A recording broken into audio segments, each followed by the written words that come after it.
I did have something for you maybe before we get started, or you can tell me Sure. directly when you want to do it. So, I talked to the recruiter on Monday.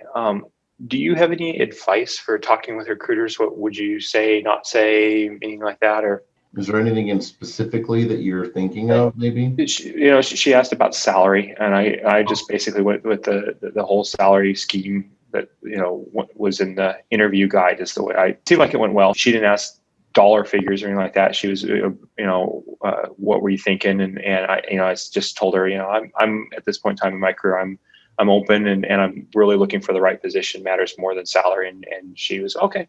So, and we just moved on from there. It didn't say one way or didn't give any negative or positive feedback. Here's what I would say. Normally that 1, 2, 3, 4, right? Money's not that important. What really is, I'm open and flexible. What are you guys thinking of? Right? That's the 4-step. Correct. When someone's asking you, but they don't have a job. Correct. It's just like, I'm putting in my notes, information about you so that when I get jobs, if I do, I have an understanding of where I'm starting from and all that, right? In that case, I think it's okay to say what you said, lay that out, make sure they know that you're negotiable and flexible, but go ahead and say, to give you a sense of things, right? Like, I currently make X. Okay. Now, just so they know what ballpark you're in. That's right. I'm this, depending on the opportunity, depending on the benefits, depending on so many other things. I'm just so excited at this point in my career, right? I feel like I'm in the prime of my career, that if I could find really the right fit and move to that region, right? Like, that would be such a huge thing. That I just want you to understand, Sally, that money's not like I've got to make, X% more than I'm making. And where people, I know there are people driven by money, and that's the main thing. And I would tell you if that was the case, but I want you to really understand that money's important, but it really isn't. When I say it, like, no, really is what you're saying, right? Like, make sure she hears that. Like, I know you hear that a lot, but I'm really trying to tell you, it really is only one of the considerations among all these others. And so what I would need to make really could vary wildly depending on so many things. But to give you at least a general sense, and this is California money, here's what my base is. So if you need to put in your notes, X and so forth, go ahead and put that in, but with the caveat that I just mentioned. Okay. That's how I would make sure you run home the point of the flexibility and all that. But I would actually, in this case, that's when I would give you permission to say, go ahead and give them the number, because it's almost like you kind of need to. If someone's like, okay, I almost feel like they're less serious. Because if they really thought they had something, they'd be like, well, can you give me a little more than that? I really want to know, right? Because so I feel like you might as well proactively just give it to them, and only stick to the 1, 2, 3, 4 if you are actually having a real interview with somebody that's actually, or if the recruiter was saying, I actually do have a job, and so I want to know, what kind of comp are you looking for? Go through that, and then go, can you tell me, like, what's your client company looking to pay? That's still a totally legit thing to do.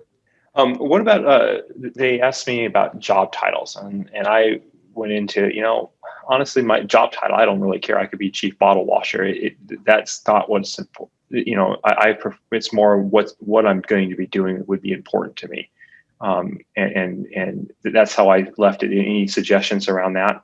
Yeah, I think that tighten it up a little, not chief bottle washer, but more like, it's very similar to what I would say about what I just said about the money, where it's like, look, give them some direction, but not. I'm not like married to, it's got to be a VP title, Okay.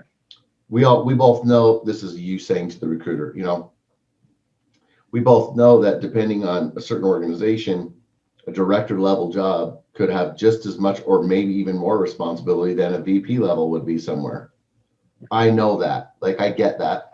And so I'm not really driven by title, but I am driven by the opportunity of growth, right? Is the challenge going to be there? is it the next step in my career arc and narrative? It has to have some key ingredients to it, right? For it that, but the title may be only somewhat of a reflection of that. Okay. So again, put down in your notes, doesn't have to be C-suite, doesn't have to be VP. I think that's probably the range, director to VP level, but I'm open to that, those two levels. Uh-huh. Okay. Yeah. Okay. I like that. Yeah. I wasn't sure how to handle this, so I'm glad we're having this little conversation now, because it looks like I'm going to have another one here, and I've got to follow up with this gal next week, and then another one with another company out at Idaho on I think the week of the 16th. Nice. Yeah, I think that it's such a subtle difference that I'm saying, right? I feel like the idea of I'm wide open, I'm negotiable, I'm wide, and the title, I don't care, chief bottle washer, right? It's like you want to kind of project this sense that, hey, I'm not desperate, I'm not just going after anything, I'm a catch, Mm-hmm. So sometimes in the looseness of our negotiable, being negotiable, and the title could be anything, it conveys a little something that we may not want, and you want to keep your brand tight. You know what I mean? You want to keep your brand, like, he's got some respect there. It couldn't just be anything, because he understands, well, that would be dumb to take a job that's titled this, and that would kill your career, So I think there's a way to convey that sentiment without getting too loose in the way that you're describing it, where she might lose a little respect for you or something a little bit. You know what I mean? Yeah, that's a good point. Not exactly I like that way, but close to that. Yeah. Okay. Yeah. Okay. So why are you, I'm in Salt Lake. You're in California. What's up? Why are you looking here? So she did say something like that, and I just went into the, hey, my wife and I have made a decision that we want out of California. The company I work for I love it, and I honestly, if I could relocate the whole company, I'd do that, but that's not going to be possible, and I need to make the next step in my career to continue my growth, and so we've decided that we're going to move to Utah, and to continue that growth. We think that the lifestyle and the environment will be much better to raise our children and grow as a family. I like that. You could even say something about you said lifestyle, but a little bit like that, the Four Seasons and the mountains and all the various outdoor type activity. Activities, and the lifestyle is that's fine. But that was really good. That's nice. Yeah. We have family there. Whatever. Just mm-hmm. That kind of thing ties it in nicely. And you would also just switch it to Idaho or Wyoming, right, or whoever. Exactly. Yeah. Okay. Yeah. Just insert state here. Exactly.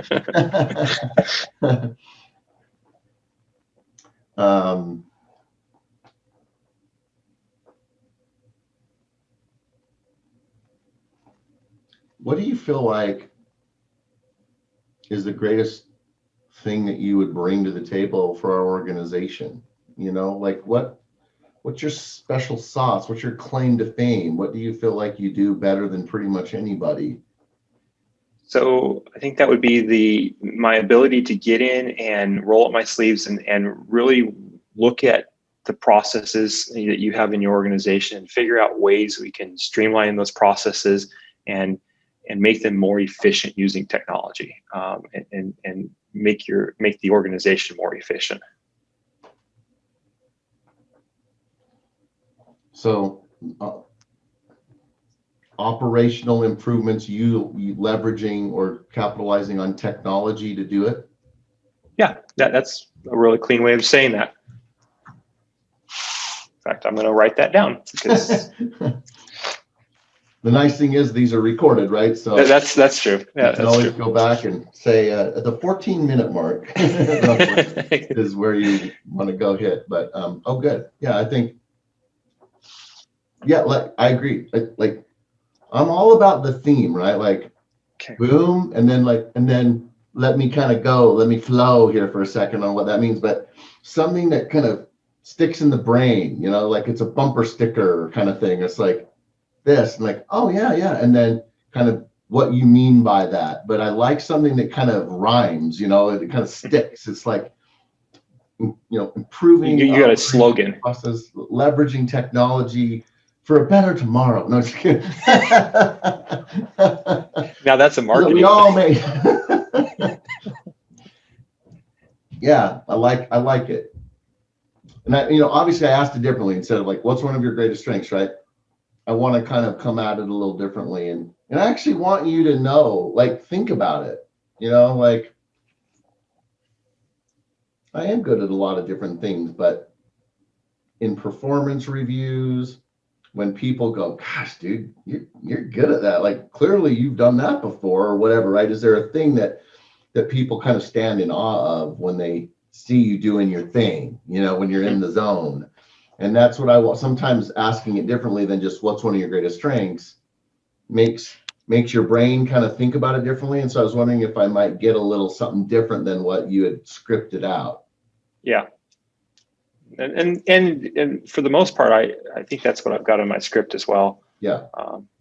So yeah, it follows down that same line as optimization and using technology to better the organization. Yeah.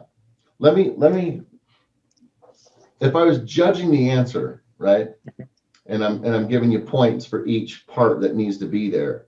In this answer, if this was a real interview, I would absolutely want you to, on your own, flow into. So just to kind of give you an example, Rhett, when I first got here, we were doing X and it was like 20%, and I said, why aren't we using a 42,897? We got it. I implemented it. No one knew how to do that, but I did. And I spearheaded it and I put it together, whatever. 85% growth. And then I was like, like, let me see what you mean by what you just said. So examples. Roll into an example. Not long. Okay. Don't tell me about how you took shrapnel in Vietnam and go on and on, right? Like, but just show me, okay, using technology. Okay. Yeah. Let me tell you about a process that I've encountered. Here's a good example of, oh yeah, that's kind of like one I can relate to, right? And then, and then this program, no one even knew about it. Implemented it, trained people on it, right? Whatever. And then we got this out of it, which to our organization was a 50% increase in revenue or a 20% decrease in costs, or right? Like give me something that I go, that sounds like a really valuable trait that you have, that gift you have. I'm seeing the dollars and cents as to what, because the best indicator of future performance is past performance, which means I'd like you to do that for us. But tell me a story about that so I can get excited about why that should be that valuable to me. Okay. Yeah, no, that makes sense. I hadn't, yeah, you're right. You need to have an example for almost every one of these questions of how you've done it in the past and how it's been successful for that organization. Then that way they can relate it to something within their organization. And get your answers tight, right? So that they can go back to that. So how did you exactly do that, right? So I always want you to err on the side of something on the brevity side, right? So that they can ask more instead of getting into the weeds and going deeper. And it's like, okay, right? So don't be too tedious in it, but get in, whet their appetite with it. If they want to know specifically how you did whatever, then they can ask that, but give them a sense of, okay, so it was a software program you used. And then so that's all clear. Okay. And then I would say, what you're saying is right, which is if you, and this might have been in one of the videos, I don't know, but if you always get in the habit of answering questions and flowing into an example, the beauty of that for you, the notice client, right, compared to you going in not thinking about it this way, is so many companies now, they're giving that to you in everyone. Every question is, tell me what one of your greatest strengths is and give me an example of it, right? Everything they ask you is, and tell me about a time when. Not, how would you do it? Like, how did you do it? They don't want theoreticals. They want to know and so every one of the questions, they ask you to do it.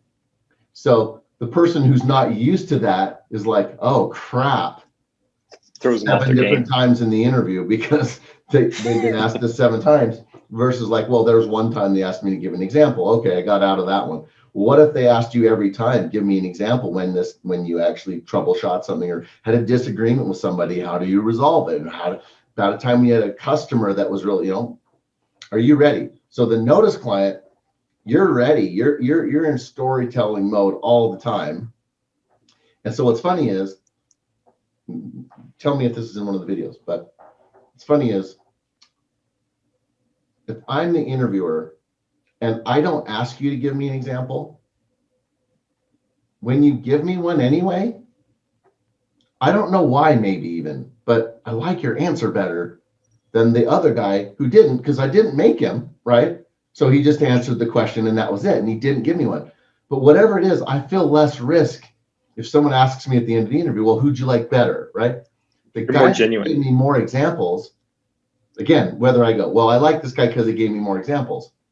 Okay, some people would know that, but they may not even know it. But I'm just telling you, right? Anybody who's given examples to back up the claim they're making that I'm really good at this or my strength or my management style is this or whatever it might be. Stories are about credibility. It's the evidence to the claim. Got it.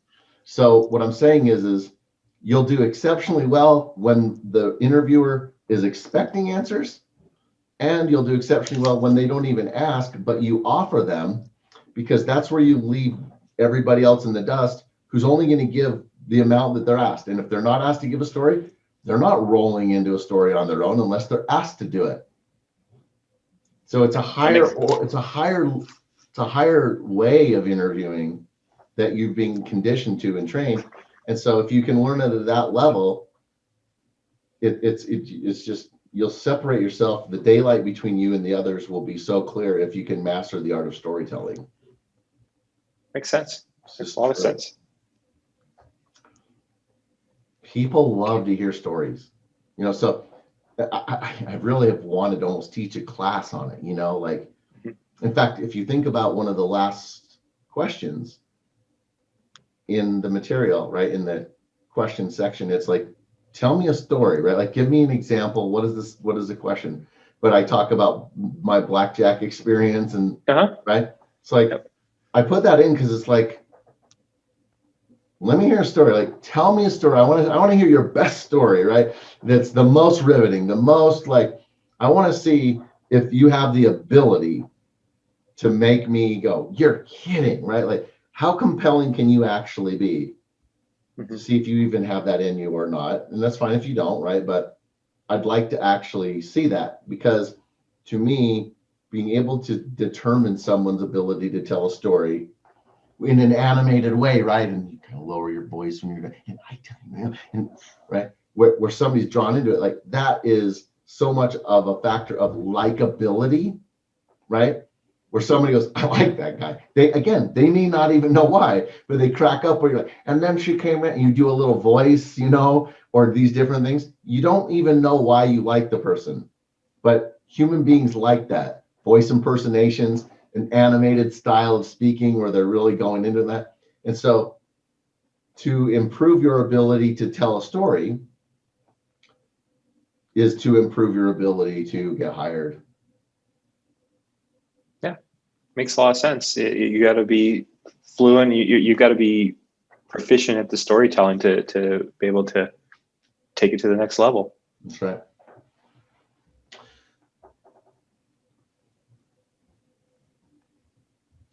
So I want you, Jeff, to teach me the why behind this question, right?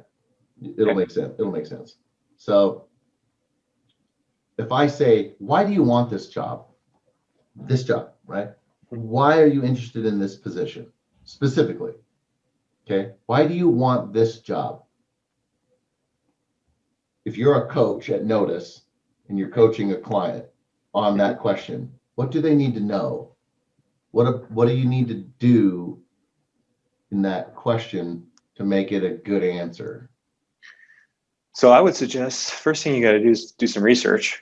You're going to have to get in and dive in and figure out, okay, what is this company looking for? Because if you have no idea what they're looking for, you just rattle off some things that they're just going to tell them right now that right there that it's not a good fit because you didn't even bother to read the job description and it's not a good fit. Mm-hmm. So I would say that's the first thing, and then I would pick out some key points within the job posting and say, hey, okay, it looks like these are the things that they keep harping on, and they mentioned it a couple of times within the interview. For me, I know I put a bunch of job postings together, and a lot of times they have the word change in them a lot. You better be used to change, and you better have you better eat high pressure situations for lunch, that type of stuff. And if you're rolling in, if you see those kind of words in a job posting, well, you better understand that's what that person's looking for to hire is somebody that's going to accept change and going to be able to roll with the punches. So now you've identified those key points. Now it's time to roll into, okay, what about me makes me willing to accept change or drive change or roll with the punches, and then roll that into some kind of a story, I would think, mm-hmm. of how you would accept those different 3 or 4 bullet points that you've picked out. Excellent. Let me take what you just said and say it slightly differently, but okay. Basically the same thing. If you do all that you just said, mm-hmm. what that translates to is, in practice, right? You saying, well, look,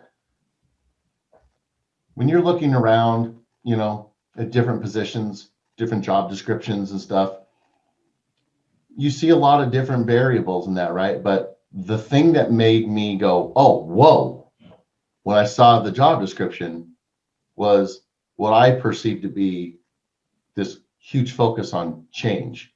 Not just, this is just me speaking here, but not being able to handle it, being accepting of it, but like you eat it for breakfast, right? Like when you get up in the morning, you're like, let's do some changing today, right? And that's me. When you look up change in the dictionary, you'll see this guy there, right? So why do I want this specific position? Because when I read it, I see myself, right? When I read the things that you're saying, hey, man, don't bother applying if you're not this way. And I'm going, exactly. Because there's just some people wired for change, for, hey, tomorrow will be different than it was today. And that might frustrate the crap out of you, right? And some people it would, and they shouldn't apply for this job. But those that go, you're speaking my language here, right? There's not a lot of jobs out there like that, really, where you say the sweet spot of what you're asking for, right? We all have skills, yeah? We all have things that we can say, I'm good at these things. This is the breadth of my skill set. But there's certain things, attributes and skills that we have that we're really good at, and we hope that the larger part of our day is spent doing those things, right? This job has the bigger part of the things that get me up in the morning, get my juices flowing.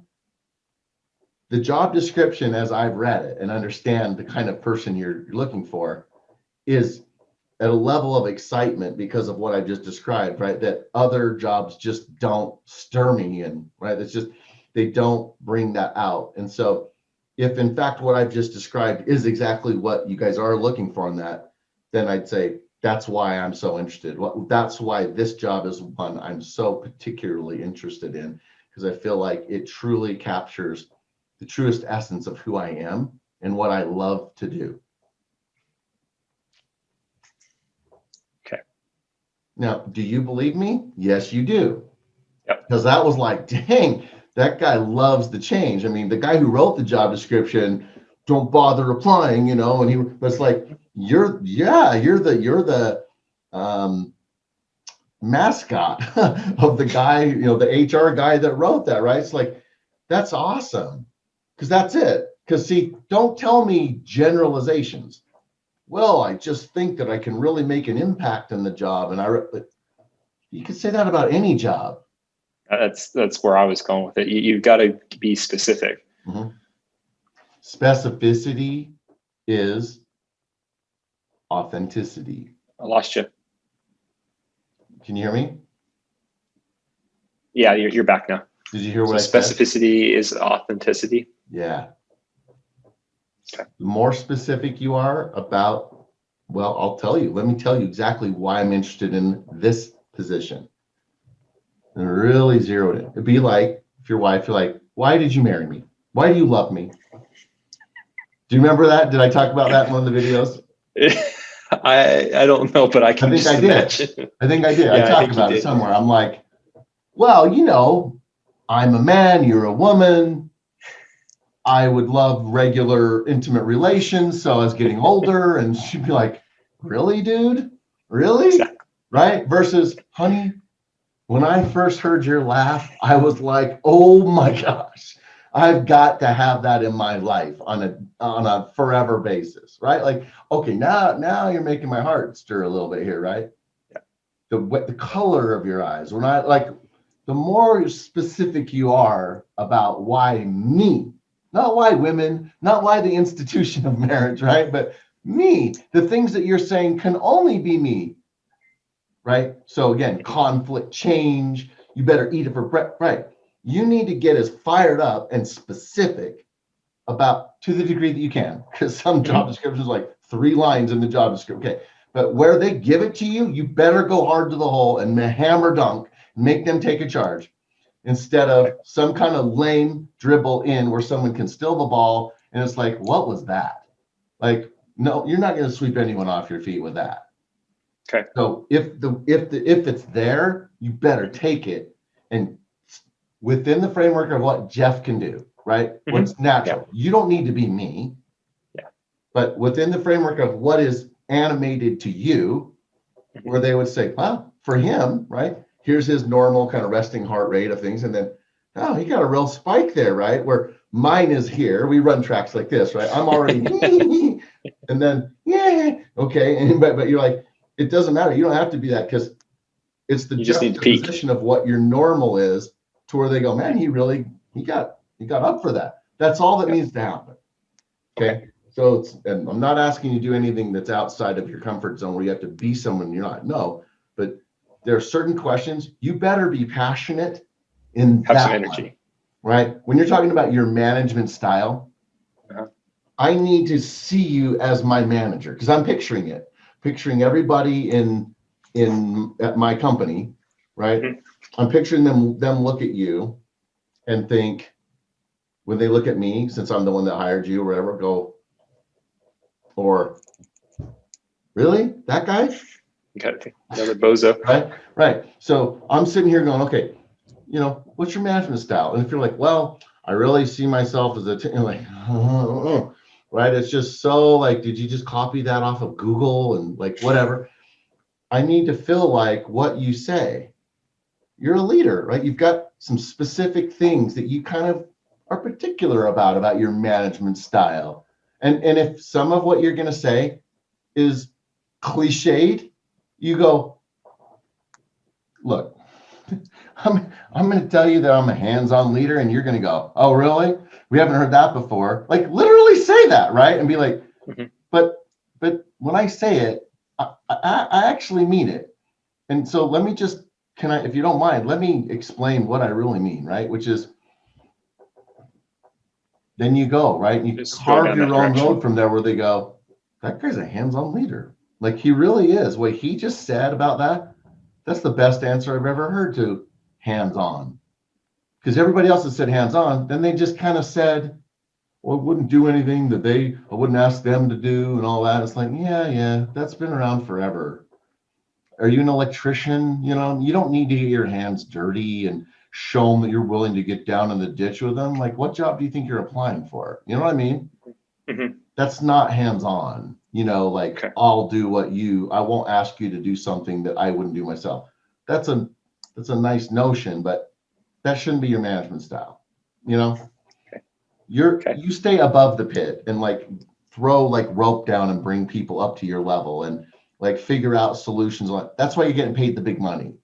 You don't need to let your employer know that you're willing to go down in the dirt and mud and all that. It's like, it's nice, but you could tell them other things about your style that they would say, we value that way more than just your willingness to get dirty. You know what I mean? Okay. Well, so, I probably need to do a little rewriting there. Then. Okay, maybe. But to me, it's funny, right? It's about owning it. It's like you can tell when someone's saying something where you're like, it's just coming out and there's no pause. They're just kind of going. Or when you're like, wow, that felt fresh to me, even though I've heard someone say that's what it is. But then like that was so unique and different. Like I absolutely believe that guy based on what he just said because of how you said it. So it's the delivery. So much in the delivery, it's amazing. Yeah. Okay. So I'd like to get to know you a little more. Why don't you just start out, just tell me a little bit about yourself. Well, thanks for asking, Rhett. I like to say thank you for, first of all, having me here and inviting me into this. I absolutely love to have this conversation with you. I grew up at the age of around 10 building computers with my dad in his office. He was he owned his own electrical contracting firm, and he would invite me down or recruit me down to come in and build computers for him because he had no one else to do it at that point in time. So we'd go down and buy parts and pieces and bring them back to his office and set up an assembly line and build these things out. But once we got them all built out, we'd put floppy disks in the drives and would load up the operating systems. And a couple hours later, we actually had some usable computers. From there, I took my newfound skills of building computers and making them to the local high school district where I started working as a student tech and fixing machines for them and building networks, and took that on to the next level and began working for them as soon as I graduated from high school. Soon after that, I started taking some accelerated type courses for Microsoft and networking technology and building that skill set of mine, and where I was managing a network of around 800 computers for that high school district at around 19, 20 years old. From there, I was offered a position at Braun Electric Company, where I currently work. Been there for the past 16 years almost. Started in as basically the one-man IT shop, and from there grew with the organization to where we are today, where I manage a team of a network admin team, basically a support team, a development team, and a video production team fall underneath me. Nice. Okay, good. So, all right. It's, what I like here and what I would love to take a second to explain too, which is, it's fine that you put the nicety, at the beginning, it actually felt nice. Like, hey, first, let me just say thank you, for the opportunity to be here. That actually works. It doesn't have to always be at the very end. Okay. So that was good. That was fine. Good. Okay. As long as it's somewhere in there, that's the most important piece. Okay. It just felt more natural to start off with it as opposed to ending with it. It did feel natural. I really liked it. It was a nice transition, and it set me up to it was a nice warm way to kind of flow into it. And so let me stop for just a second. Okay. Based on what we talked about before, right? When we tried this answer and all that, and I gave you a little feedback and all that. Yep. How do you think your answer was this time compared to last time? And where do you think you could still improve it? Or, how do you think you did? So I think it's getting closer to what you're looking for. Where I haven't put the time and effort in is the delivery at this point in time. I think it's pretty flat. in that respect. And that's kind of where I was thinking is if we can kind of make sure I'm going down the right path here, then it's time to start putting the time and effort into the delivery. Yeah. Let's make sure we get the contents there first before I start practicing something that gets, isn't right.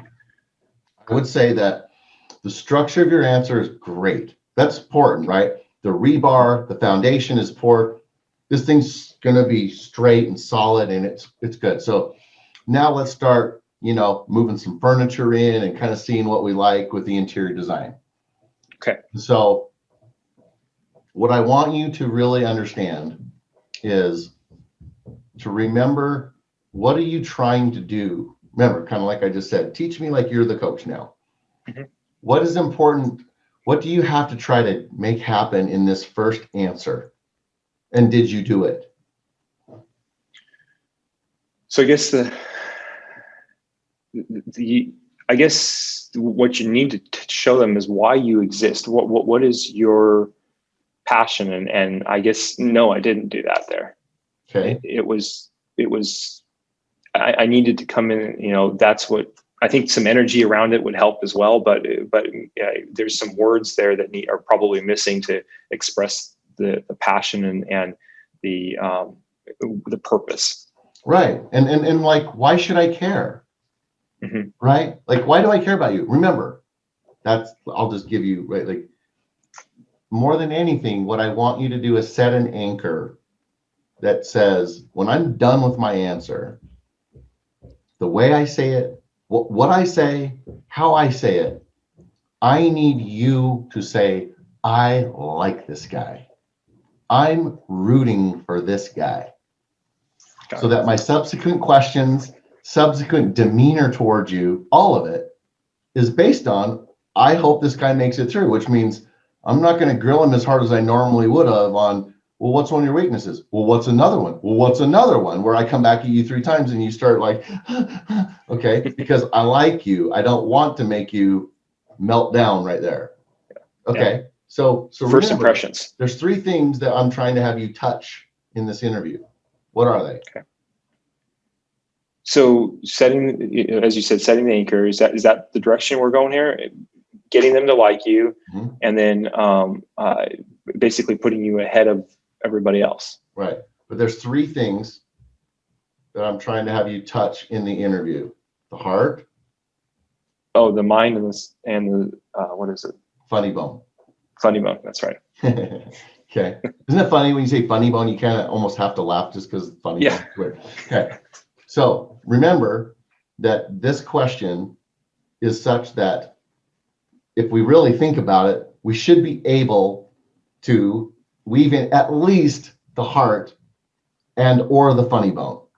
Because they're just talking about your youth, just going back there. It's just ready for a smile, for someone to think back. And so remember, because I was like, oh man, I was so ready for you to connect with me because my face was like, oh yeah, the floppy disk, right? But you moved right past it. Yeah. Remember? Yeah. I wanted you to be like, yeah, remember that? Right? I need you to recognize on my face. Remember, you're living the moment. Okay. So if you're living the moment, when you said, and then we put together, put some floppy disks in. If you see me go, yeah, the old floppy, right? My face says all that. You go, yeah. Remember the floppies? These were 5-inch floppies, not 3.5. You go, oh, nice. That moment right there where you just pause and riff a little bit on the floppy, that can literally be the whole interview right there. Because now I really like you, because you're like, yeah, exactly. Because now we're the same. Now we both have that kind of fun nostalgia of the old floppy disk back in the day.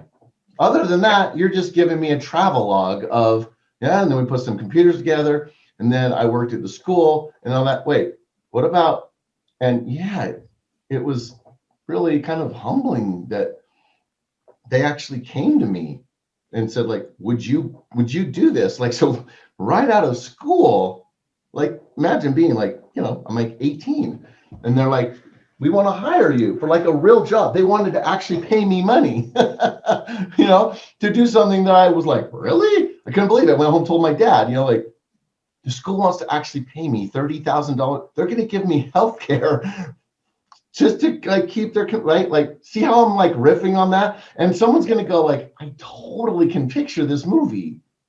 Okay. This is where you get your start, right? I need to see the opening scene of the movie where I'm like, oh yeah, that's great. Oh, the floppy. Yeah. And you're helping your dad. Oh, it was so cool to be able to actually like watch me. This is where I'm best. Okay. I don't want to brag, but just listen to me for a second. Okay? And one thing, just not to get off track too far, Rhett, but I remember saying something to my dad about, putting these computers together. And one time I think I put in the wrong amount of RAM or something like that. And so it didn't work, and I was like, oh crap, because these were going out to clients. And so when I looked at my dad and I knew that he knew like what happened, he said something I'll never forget. It was like, Jeff, I don't care about that. The only thing I care about this is I get to spend time with you. And I was like, oh. It's like this whole thing is, I can have other people do this, but I love having you around. Like that moment, if you get a little choked up like I am, this is made up story. And I'm kidding. I'm like, look at me, I'm lying. And I'm moved by that because I love my dad who's not here. So it's like, you don't think I would be moved if you got a little emotional about your dad saying, you know what? It's just a computer. What's real to me is us in here doing this together. These are the memories that will last. I'll never forget that. Pause. And what's amazing is when I got done with school, they asked me to flow right into that, right? There'll be that moment right there, if you can capture it, where you say you're going to go off. I'll try not to go too far off, but then you kind of go there.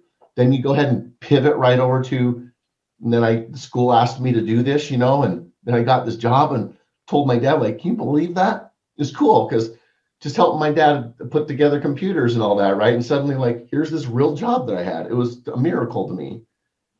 Really loved it. I really had the bug for it. And I think a lot of it came because of how my dad made me feel about computers and technology, because of the feeling that we had starting there. And so then I got my first job, and then boom, boom, boom. And exactly what you just said is fine, but don't be afraid to go there and stay there and let me feel something, because that guy, oh, I want him as our manager, because he has something that no one else that we've had come through has. He's real. He's authentic. I like him. And remember what I said, typecast. Remember we talked at the restaurant, Kevin Spacey. Yep. You have the face that if you can deliver what I just said, I feel bad for everybody else that's interviewing. I'm serious. You'll be amazing, but don't be afraid to show a little emotion and just pretend like what I just said is what it was. Pretend like your dad was that enlightened and he actually said that. Just believe it for forevermore. So when your wife says something like, what? Did your dad? Yeah, that's the story from now on. Just believe it. It's the story, and I'm sticking to it. That's right. And your dad will be like, I said that. Yeah, you did. Wow, I'm a pretty good dad. Yeah, you were. Like, believe it, because it's a great story. And that's all that matters. It's based on a true story, right? Okay. It is. I need to do some thinking on that and figuring out how I can get that, make me believe it, and get some get something that's real enough that I can portray it, and it comes very natural. Thank you. That's exactly right. I'm modeling for you what if you can get it right, that's what it would be like. So you're going to be like, okay, well, I can't really say that because my dad used to beat me all the time. And, so Rhett doesn't know this, but he was a terrorist. Yeah. He never paid me when I had okay, well, so you're really far off, Rhett. But at least I've said something like that. So And my brother came and he were like, I don't know, find something that you can stop and say, you know, this that would make me, or be something really funny. This one time we were doing this, you know, and we put the floppy disk in, and then this came up on the screen, and we were like, oh my gosh, like, I don't care. Make me really humored by something that would be really funny about technology, or touch me in something like I just gave that would make me say, like, now, especially if you can, there can be something humorous and that touches me at the same time. Well, you're just give him the job right now, you know? And my point is, you can knock one or two out in the very first question, then you have the wind at your back for the rest of your interview. Like, trust me, you'll feel the difference when someone's truly just throwing softballs right where you like to hit them. Perfect. Pretending like they're throwing heat, right? Like they're supposed to, but you're like, man, this is right where, and you're just doubles, just solid hits, because they're trying to set you up in a way that makes you look good, because they're pulling for you because you have a personality. They think you're qualified. They can tell on the resume. They already know a lot of that. Like, by the way, did you know most interviews, they're already 70-80% sure that you're qualified because they've looked at the resume and all that. So yeah, they're going to ask a few more questions just to make sure and firm that up. But the other bigger part of what they're really trying to do is this guy, what's he like? Yeah, I know that's kind of where I've always been when I've done an interview for somebody. It's more of, do I want to work with this guy every day? You know, do I want to come into work and see him and spend more time with him some days than I do my wife? Amen. So that's right. Makes a lot of sense. Good.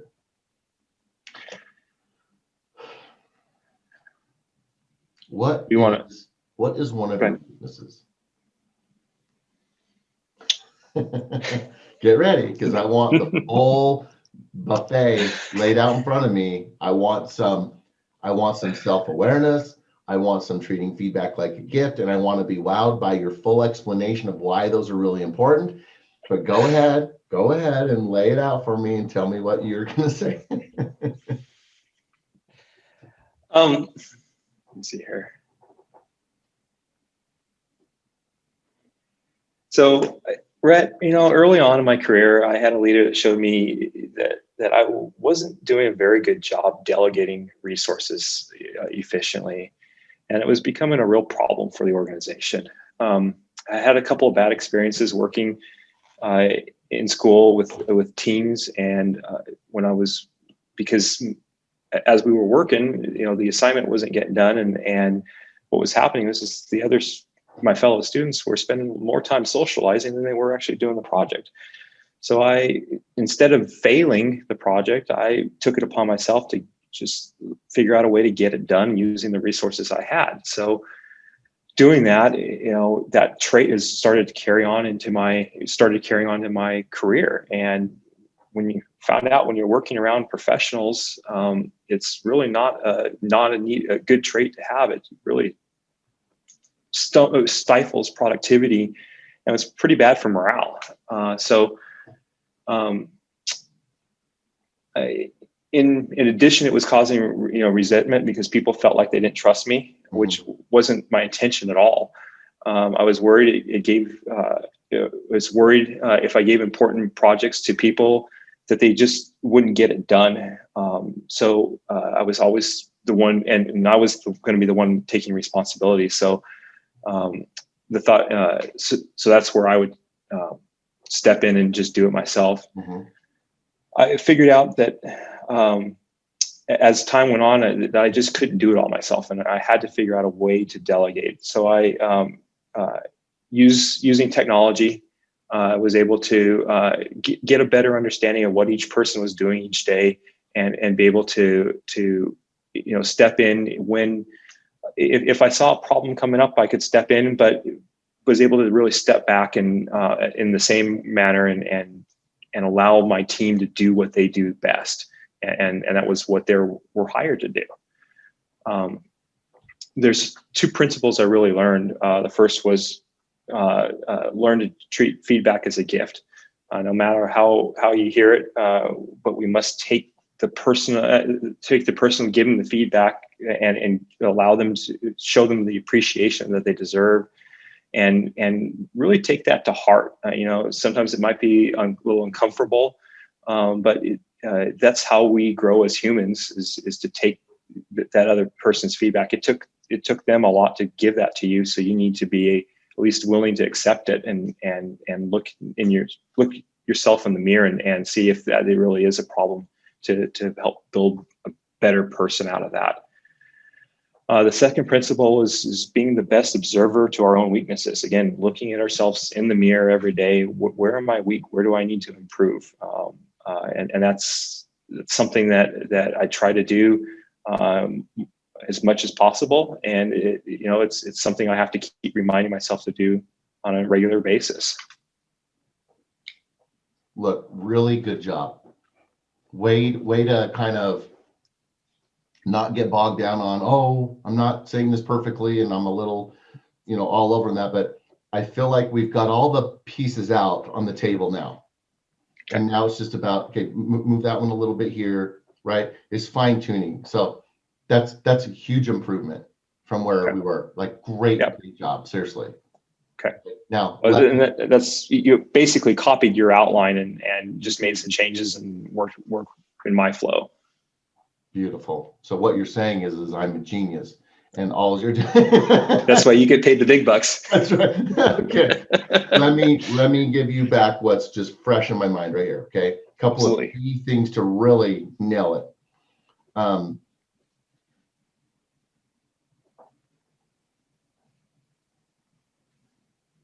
State what the weakness is first. Don't just say, well, boom, early, right? So I would say that an area that I've had to give some real focused attention on. No, that's actually a nice way of putting it, right? Instead of, oh, I suck at, right? Or, oh, I'm terrible at, right? It's like an area I think I've probably given some real focused attention on. Started early on in my career. I had a manager come to me, and I felt really blessed because he was putting me in a management role. But soon thereafter, it was like, what are you doing? And I'm like, what do you mean? And he's like, oh, people feel like you're kind of condescending, and either you're not building trust, because I was asking Joe about something. He's like, Jeff hasn't even, I don't even know what you're talking about. I'm like, he hasn't given you that project yet. So it was clear to my boss that I wasn't delegating, and stuff was getting backed up. And it was like, do you not trust people? No, I trust them. Well, what's going on, right? You're clearly not. And I really realized that when I was in school, you do team stuff. Well, I didn't have great teams. So I ended up feeling like, I guess, to get a good grade, I had to just kind of carry the workload. Well, it kind of conditioned me, into like, that's just what has to happen. And I didn't really realize that, right? That I was still doing that. But it's like, hey, these are professionals now, not students just doing their thing.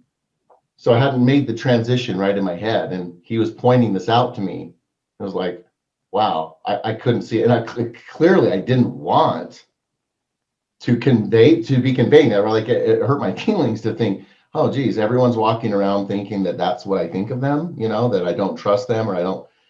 So I was like, that really hit me. Like, okay, I got to really address this, because I don't want that to be the case. Right? Yeah. What are you thinking right now? I'm thinking, yeah, it makes a lot of sense. So I've got to, better delivery. Okay. So let me keep going. So he told me, you gotta do that. You just have to, for the company's sake, right? Productivity and everyone else. And so to be a good manager, you have to delegate. And yeah, sometimes people won't get things done, but that's the name of the game, right? That's what comes with delegation. And so it was really a powerful thing to learn. And so, as is my style, I wrote that down. I think that's good. As is my style, I turned to a technology solution to try to help myself and address that. And so the first thing that I thought of was, if I could better monitor and see where everyone is without them knowing that I'm looking over their shoulder, right? without me having to say, hey, can you give me the report, which makes it seem like I'm micromanaging, I figured out a software solution. I created, tell people you wrote a code or whatever, right? But I figured out a way that would allow me to kind of look in and give myself a level of confidence as to where they would be. So this underscores what you said earlier about using technology to optimize systems on it. Right? So it's like, aha, now we have a like kind thing here. Another story that says, yeah, that probably was really true then, because now you give me another story that actually shows and demonstrates how you did that. Early on in your one of the first things you ever did was the thing that you're really good at, right? Because you just told me that's what you're really good at. And now, like, yeah, first thing I did was I turned to technology solution. And you might even say later that, you went to a human solution, right? Like, that was a good start, right? That allowed you to at least get the gears of trust moving, right? But then later, through studying emotional intelligence, right? And things like that, it really allowed me to build up trust with other people. And it's just been amazing to really go there. Okay, blah, blah, blah, blah. Then you say, look, here's the thing. Thinking back, I need you to connect the dots before you go into feedback and self-awareness. Why are you telling me that? It feels like I don't understand. But if you say, so I end and I say, so here's the thing.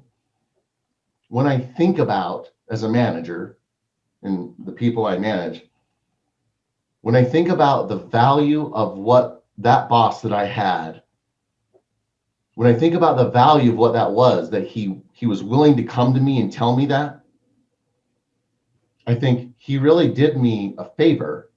It was a gift, really. And I'm glad that I took it, right? Like I didn't get defensive, that I actually heard him. And I've thought about that, right? Like, how we take feedback from others is a really important thing, especially if it's like against us and we feel like we're being attacked or whatever, right? So treating feedback like a gift, I found, is a huge thing that I have tried to really adopt, and that I try to teach to the people that I manage, right? And second to that, I've thought about as well is, I wish I would have recognized that without him actually having to tell me. I wish I would have noticed, like, I don't think that guy trusts me, or I wish I would have been able to be self-aware enough to realize what was going on, and that I could have figured it out and fixed it on my own without being told it. That's another thing I feel really strongly about, and that I've learned from that, which is, you know what, I'm going to just try to live in a way where I'm trying to evolve myself, right? And to always be seeing where I think I can improve, instead of just when someone gives you the advice. Those two things, treating feedback like a gift, being self-aware and emotionally intelligent, and trying to always improve yourself, are two things I just really believe strongly as a core value. And I try to have others try to see the value in that as well. And to me, an organization that feels strongly about those two things and cultivates that among the employees is a really healthy organization. Ooh. Do you see how important it is to tie it back to that moment that he gave you that feedback? Yeah. And talk about how feedback is a gift. And that this Exactly. is reflecting on that. And how many times over the years people have given feedback and all that, and how you've recognized this idea that not everyone treats it like a gift, right? Some are willing to receive it, but begrudgingly. Some are like, la, la, la, la. Like, so what you're saying is it really matters. Like, if you're really making that person feel really good about what they're saying, because rarely do we ever do that, unless it's really positive feedback, right? Unless it's, dude, you're the best. Oh, thanks. Like, that's easy to be like, oh, yeah. But if they're like, you bombed on that, you're like, oh, you don't usually go, thank you so much. But if you can, boy, that guy will always tell you the truth later. And you want that. Trust me. See, now I'm going, this Jeff guy's smart. Like, that's savvy. Own the room on the weakness question, but connect all of those things together, and then show me how these two principles connect to that one moment, how you've thought about it over the years and tried to apply this better yourself, and show other people. See how valuable it is when you just react that way. See how important it is for us to always try to be doing it ourselves, because we can't all be going around pointing out this. That real, if obviously within 5 to 7 minutes, right? Like I probably exactly. took 12 minutes to explain all this, but I'm doing it to model for you so that then you can tighten it up and put it in your own words and all that. But it needs to have that level of, wow, that's good. Okay. All right. I like it. When should we talk next? So I'm actually going to be up in Idaho. I leave tomorrow till right before Christmas. But there's no reason if we can do something right around 4 o'clock your time in the afternoon. Are you coming through? We are coming through just real quickly though. Okay, so there's no chance to have some goat cheese. I don't. There might be on our way back down. Let me know. Anytime I could ever meet with you face to face, I'd love to try and carve out some time. I enjoy that. Yeah, and yeah, exactly. I enjoy it too, and that's why I've been trying to figure out how we can make this work. But we're on the way back down. It might actually work out better. So I'll definitely be in touch there. Okay. So what do you think? So do you want to like maybe me wait to hear from you, or let's maybe do like a 4 1 day next week? When? Any day. You tell me. When you think maybe have some more stuff, improvements and all. And so what day? Wednesday? Tuesday, Thursday? Let's do Tuesday. Okay, Tuesday the 15th. At what time?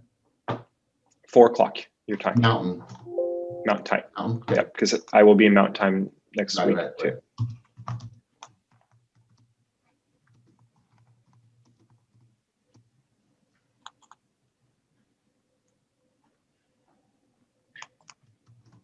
And I think what I'm going to actually, I was just thinking while we were talking that I need to, it'd be good to use this video on the way up, have my wife look at it, watch it with me, rewatch it, and then try to get her feedback on that, because she'll be able to give me some insight.